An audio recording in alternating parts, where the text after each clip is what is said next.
रानी दुर्गावती भारत के ही नहीं बल्कि विश्व के इतिहास में एक प्रमुख स्थान रखती हैं। वीरांगना, शूरवीर, पराक्रमी, विद्या संरक्षिका, दयालुता, सौंदर्य, मातृत्व, पत्नित्व, पुत्रित्व और पता नहीं क्या क्या उनके बारे में विशेषता और दी जा सकती है। ऐसी महान शासिका का नाम रानी दुर्गावती था। दुर्गावती के इतिहास में बहुत ही कम चर्चा है। भारत के इतिहास में उनका एक प्रमुख स्थान है और जहाँ उनकी समाधि है और जहाँ उनका किला है, समाधि में तो आज भी लोग जाते हैं, लेकिन जहाँ उनका किला है वहाँ लोग पर्यटन के तौर पर जाते हैं। ये दुर्भाग्य है कि हमने वो एक पर्यटन नगरी बना दी है, लेकिन खुद पर्यटक ही नहीं जानते हैं कि ये यहाँ कितनी एक महान शासिका, एक महान रानी थी जिन्होंने जन कल्याण के लिए कितने सारे काम किए और वीरता के मामले में ऐसी मिसाल छोड़ दी कि पुरुषों के दांत खट्टे हो गए। ऐसी महान रानी का जन्म होता है 1524 5 अक्टूबर। मध्य प्रदेश का इलाका है और अब वो खजुराहो, पहले वो बुंदेलखंड का इलाका कहलाता है। खजुराहो मतलब ये कालिंजर में इनका जन्म हुआ था। हालांकि आज कालिंजर बांदा में आता है, आज उत्तर प्रदेश में वो आता है। कालिंजर में इनका जन्म हुआ था और चंदेल वंश में जन्म हुआ था। तो चंदेल वंश तो वैसे भी पराक्रमी वंश था। चंदेल वंश ने महमूद गजनवी को पीछे भगाया था, इसलिए वो बहुत ही प्रसिद्ध वंश था और उस वंश में महारानी दुर्गावती का जन्म होता है। एक और ख़ास बात थी कि चंदेल शासक और गोंड शासकों में इनके विवाह के कारण मित्रता हो जाती है, जो बहुत ही अच्छा रहा। और शेर शाह उस समय इनके राज्य में, चंदेलों के राज्य में आक्रमण कर रहा था, लेकिन इन दोनों के गठजोड़ ने शेर शाह को भी पीछे छोड़ा। और ये भी सच्चाई है कि कालिंजर में ही शेर शाह की मौत हुई। भारत का, दिल्ली का वो सुल्तान बना था, लेकिन कालिंजर में वो मारा गया। ये भी सच्चाई है, काल बना कालिंजर। लेकिन इतिहास में हमें बहुत सारी चीज़ें पढ़ाई नहीं जाती हैं।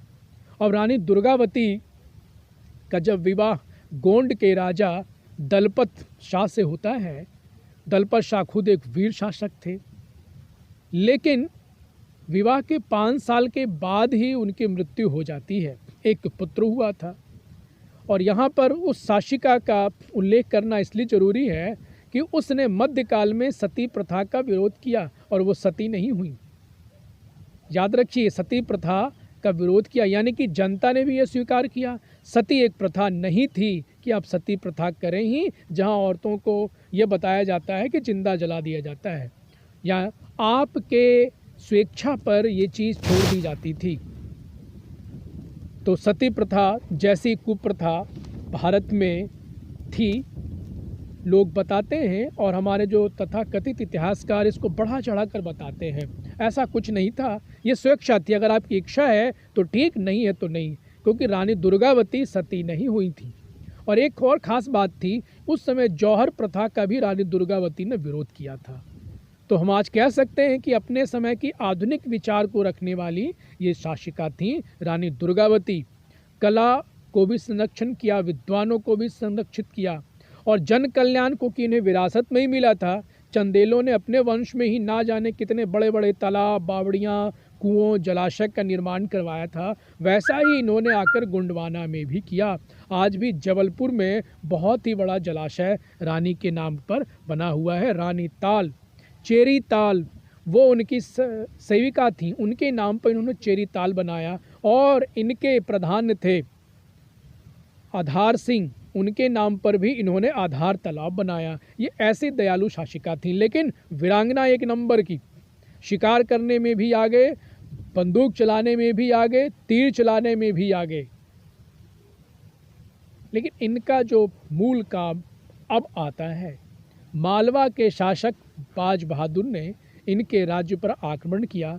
जब ये विधवा हो गई थी, लोगों ने सोचा कि भाई ये दबी कुचली नारी हैं, लेकिन बाज बहादुर को हारना पड़ा। मालवा का शासक को हारना पड़ा और चारों तरफ फिर रानी की कीर्ति फैल गई, क्योंकि ये मोर्चा स्वयं लेती थी। मालवा के बाद अकबर का शासन शुरू होता है और उसकी आंखें बहुत दिनों से लगी हुई थी। अकबर के सेनापति ने जब इन पर आक्रमण किया तो पहला युद्ध वो हार गया। याद रखिए, पहला वो युद्ध हार गया और छापामार लड़ाई लड़ी और उसको मुंह की खानी पड़ी। इसके बाद कहते हैं कि फिर उसने पुनः आक्रमण किया। ऐसी छोटी छोटी 2-3 लड़ाइयाँ हुई और उसमें भी मामला बराबर का रहा। एक तरफ दुर्गावती और दूसरी तरफ मुगलों की भारी फौज थी, लेकिन दुर्गावती का साहस तनिक भी कम नहीं हुआ, क्योंकि जनता उनके साथ थी और गोंडों ने भी मिलकर जमकर मोर्चा लिया। ऐसी शासिका थी दुर्गावती। बलिदान का समय आ गया। युद्ध के मोर्चे पर लगातार उनको तीर पर तीर लग गए और एक समय ऐसा आया कि अब लगने लगा कि दुश्मन उनको पकड़ लेगा। तो उन्होंने आधार सिंह से कहा कि तुम अपने तलवार से मेरा सर काट दो, लेकिन आधार सिंह ने मना कर दिया। तब खुद उन्होंने कटार निकाली दुर्गावती ने, अपने सीने में भोंक ली कि नहीं, सम्मान के साथ जीना है और सम्मान के साथ मृत्यु का भी वरण करना है। ऐसी रानी दुर्गावती थी। क्या इतिहास में उनको वो स्थान मिला? नहीं मिला। बहुत ही कुशल प्रशासिका थी। अपने राज्य का व्यापार बढ़ाया, जो विरासत में पति के द्वारा मिला गया था उसको इन्होंने बढ़ाया और मांडला के पास अपना एक नया किला बनाया, एक नई राजधानी बनाई मांडला के पास। जो युद्ध हुआ था वो जबलपुर के पास बरेला नामक स्थान में मुगलों से और रानी दुर्गावती से युद्ध हुआ था। आज उनकी वहीं समाधि बनी हुई है। गोंडों ने रानी को नहीं छोड़ा, लेकिन भारत में आज़ादी के बाद वीरांगनाओं में इनके बारे में सिर्फ इतिहास की किताबों में 1 या 2 पंक्ति पढ़ाई जाती है। क्यों ऐसा इतिहास ने अन्याय किया हमारे साथ? हमारी वीरांगनाएं, उनके साथ अन्याय। सिर्फ 2 पंक्ति पढ़ा दी कि मुगलों से युद्ध हुआ और रानी लड़ती हुई हार गई। क्यों नहीं उनके प्रशासन के बारे में बताया गया? रानी ने 15 साल तक शासन किया था। 15 साल तक, छोटे पुत्र को लेकर 15 साल तक योग्यता से शासन किया था। दुनिया की बड़ी वीरांगनाओं में वो थीं रानी दुर्गावती, और 1564 में जाकर वो आत्म बलिदान देती हैं। क्या ऐसी रानी का उल्लेख, स्वर्णिम उल्लेख नहीं होना चाहिए? क्या इनके बारे में पढ़ाना नहीं चाहिए? क्या हम इनसे प्रेरणा नहीं ले सकते हैं? ऐसी महान वीरांगनाओं से पुरुष और स्त्रियां दोनों को मिलकर प्रेरणा लेनी चाहिए। और कालिंजर और गोंडवाना में मित्रता हुई और उस मित्रता के कारण शेर शाह को मुंह की खानी पड़ी।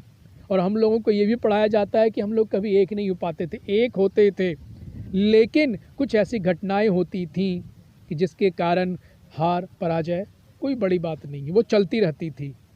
तो रानी दुर्गावती का नाम इसलिए लिया जा रहा है कि उन्होंने स्त्री होते हुए भी उस समय जौहर प्रथा का विरोध किया और सती प्रथा का विरोध किया और जनता ने स्वीकार किया। यानी कि ये तो तय है कि जनता हमारी कुरीतियों में फंसी हुई नहीं थी। कुछ लोग कुरीतियों में फंसे हो सकते हैं, लेकिन सारे लोग नहीं हो सकते हैं। इसीलिए इस रानी का बार बार उल्लेख करना चाहिए और लोगों को प्रेरित करना चाहिए।